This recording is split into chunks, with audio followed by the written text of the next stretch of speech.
welcome back or welcome to a episode of With Love Mama the podcast. Today's episode we're going to be touching on the emotional side of preparing for motherhood, because I did have an episode maybe like 3 episodes back or something, not that long ago, talking about breastfeeding and when it doesn't go to plan. And that in itself I feel like really opened up like a can of worms of like how going into motherhood can be super unexpected and things can they just don't go to plan. Like, you can have the perfect idea in your head and it just doesn't go that way.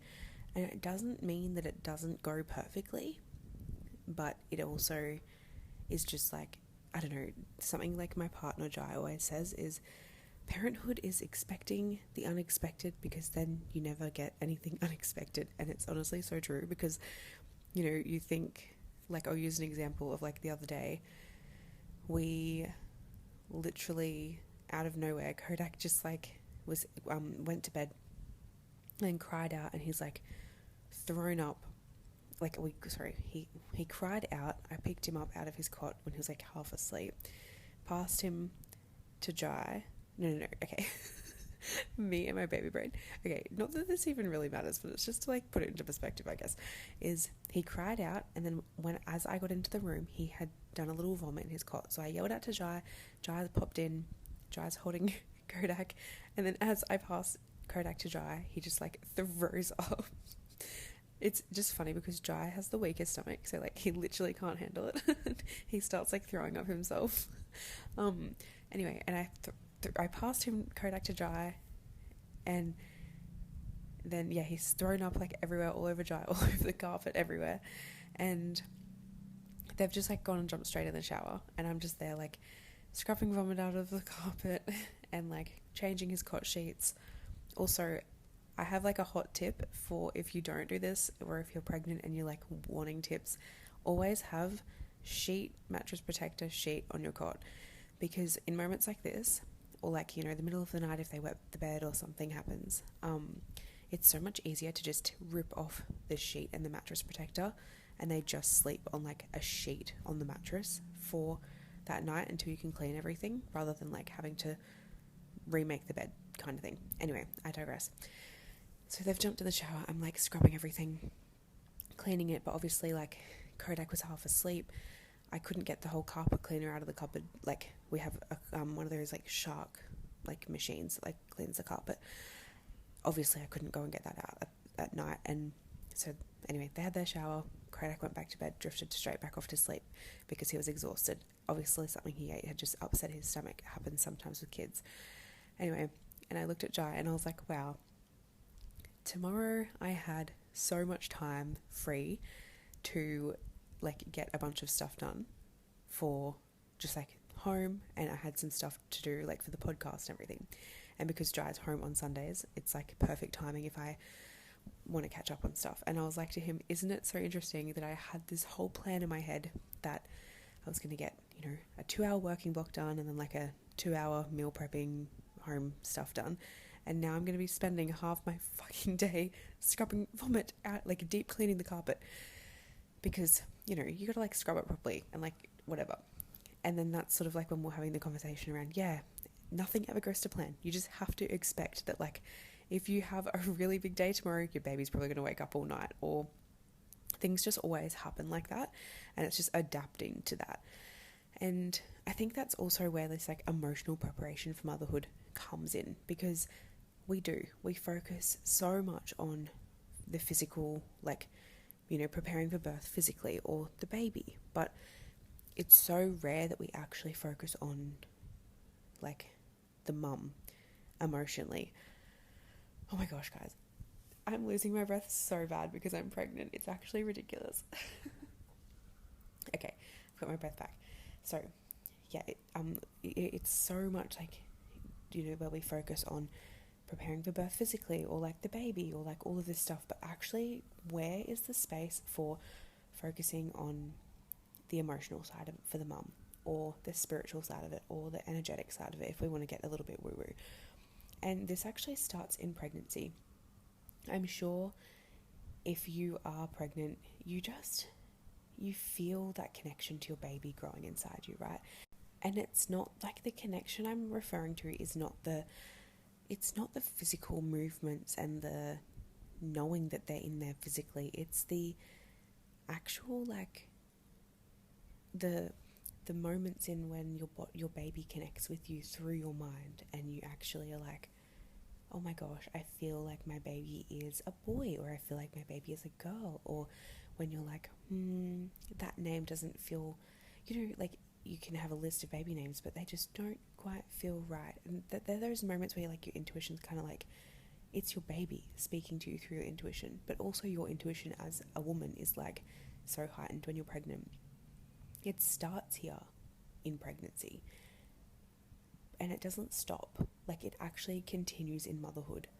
And I think that is so beautiful in itself. But then there's also the emotional side of it, right? Like, as soon as you find out that you're pregnant, actually it can take time, but through pregnancy you're faced with so much of emotions, whether you actually allow yourself to feel them, or you actually are a little bit like, oh no, it's good, everything's good, everything's perfect, but you still have that, like, awareness, or that part of you that's like, oh my gosh, my whole identity, my whole life, my whole career, everything is going to look differently. And it doesn't necessarily mean it's negative, it's just like this whole thing around, like, uncertainty, because it's super uncertain. Like I just said, I had planned for my Sunday a few weeks ago that I was going to meal prep and get work done, and I ended up having to scrub the carpet. It just happens. It's honestly just how it is. But there's a lot of, like, that fear, anxiety, uncertainty coming up in the identity shifts that come through pregnancy and then into motherhood and beyond. And I just don't feel like it's actually, like, there's enough around it. So I think it's really important when you are a mum, or even when you're pregnant and you're preparing, that you have a safe space to actually speak about these things. Because when you are, like, in your head, you can actually just feel like you're crazy. Like, actually, just, like, put it plain and simple, you just feel like you're crazy. Like, you might be getting these, like, feeling super, like, anxious and, like, all of these things, and it's like, but they're, like, you're not the only, and I'm not meaning this to invalidate at all, I just mean, like, we all feel it. Like, we all feel it, but do we speak about it? No, we always, like, it's so much more common to put up a front, to be like, oh my god, no, everything's going so good, I'm loving motherhood, I'm loving every single inch of it, everything's perfect, me and my partner are doing great, and, like, it's great going back to work, and, like, etc, etc. But is that actually the truth? Probably not. But it's, like, the fear of being vulnerable, and that's where preparing emotionally is, like, so important. Whether it's, like, that you allow yourself to soften into friendships, or you allow yourself to soften into your relationship, to actually be held, not be the leader in your relationship, actually let yourself be more in that, like, feminine role in your relationship, where you can receive support. And, like I just said, it's like relationship, whatever, really leaning into that, because it's just, pregnancy is the beginning of matrescence. It's the beginning of your whole identity changing, and it's something that you'll continue to go through throughout motherhood, because you're becoming someone new, and identity shifts. It's interesting. Like, I feel like when it can either feel really empowering, or it can feel really disabling. Is that even a word? Like, unstable, or it can feel a mixture of both. I think the key here is surrendering to actually what's happening, and that, having the preparation emotionally, energetically, spiritually is also going to play a huge role in how the transition looks, because it is a super emotional and uncertain time moving into motherhood, or even when you are in early motherhood. It, you find, like, even just your relationships with friends, if other friends aren't having babies, or you might feel a little bit, like, alone in that, or other friends have already had babies, and then you're the last friend to have a baby, and then it's like, you might feel like, oh my gosh, I can't believe how differently life is feeling, but they've been like experiencing this for so long, or like whatever. There's so many different little points or facets of this. Anyway, I'm going to kind of circle back to matrescence because I realized I'm going on about all of the like identity shifts and all of this, and like I think a really big part of actually preparing emotionally is understanding what matrescence is. So matrescence is, okay, think about like when you go into adulthood in adolescence. Like we've all heard of adolescence, where we're transitioning from, you know, like being a kid into being an adult. Well, matrescence is basically just the same thing, but it's like the transition into becoming a mother. So you've got to think of like how huge the shift is when you become an adult. Like when we finish school and we're thrown into having to go get a degree or like work full time or like whatever it is, and it's like your whole life almost is like completely shifted upside down. Everything's so different and you have to learn how to navigate all these things, but you didn't learn how to navigate all these things, so you're learning as you go, and it can feel really hard and it can feel really confusing, and some people can, you know, walk the path of that doesn't quite align with like who they actually want to be because they're peer pressured and they're trying to find like the path of least resistance, and maybe that looks like they've been pulled into the wrong crowd, and you know, all the things. Anyway, not to say that you're going to go off and party crazy when you become a mum, but you know, that's how you respond when you are moving through adolescence, right? Because you're just trying to find your feet, you're just trying to feel less stressed, you're trying to feel comfortable. So matrescence is exactly the same thing, but in the sense of moving into motherhood. One moment you are yourself as you've always known, and then slowly you're just becoming someone new, and you look back and you're like, oh my gosh, who is she? Like how, and it's not even from a place of like that you have to lose yourself in this season or anything. It's just like, oh my gosh, you're learning as you go and things are shifting as you go, and it's this beautiful unwinding journey, and that is matrescence. It's huge, but if you don't have the emotional preparation, then yeah, maybe your journey isn't going to look as, I don't want to say seamless, because it's just like, it's not seamless for anyone. It's always going to have its ups and downs, but it might not feel as, you know, if you are struggling to like open up or be vulnerable or really lean into that more feminine side of you of being held, then I guess that brings more resistance. So then it can feel a lot harder, basically, is what I'm trying to get to. You know, yeah, anyway. And then with pregnancy as well, like I was talking about, like it's like this huge thing, and like you have like your intuition coming through and all of this, but there's also like I was saying, like the anxiety and like the stress. You've got your hormones all changing, and it can just bring up a lot. It can bring up a lot of excitement and a lot of like, yay, I can't wait, but also it can bring up that fear. It can bring up the anxiety. I remember having thoughts of like, can I actually do this? Like, am I going to know what to do? Or like, you know, just like questions like that. Or just like, I feel like it can be really common to also be like, will my birth actually go how I hope? Or is my birth going to go in a completely different direction? What if it doesn't go how I hope? Am I going to be a good mum? Can I handle this? All of these like thoughts, it's like so normal, but there's like the lack of actually connecting with other mums, or just like people who get it. And then we keep it to ourselves, and then we feel like we're actually crazy. And we're like, no one else would be thinking this. Or like, oh, I'm just, you know, being dramatic, or I don't want to be vulnerable, basically, whatever. But like, what if you actually just could be? Do you know what I mean? Anyway, so yeah, emotional preparation, I feel like, is just like so important, because everyone's focusing on all of the other things, but the most important thing, I honestly think, and this is even from my own experience, and then working with a few women in the doula space, and just like witnessing friends, like all the things, I feel like having a space to talk, having a space to actually soften and slow down, and again, surrender. I feel like I'm always raving about surrender. It's like the hardest thing, but like it's actually, it's actually like, for a reason we need to do it, because it's like allows it to be a lot of an easier experience.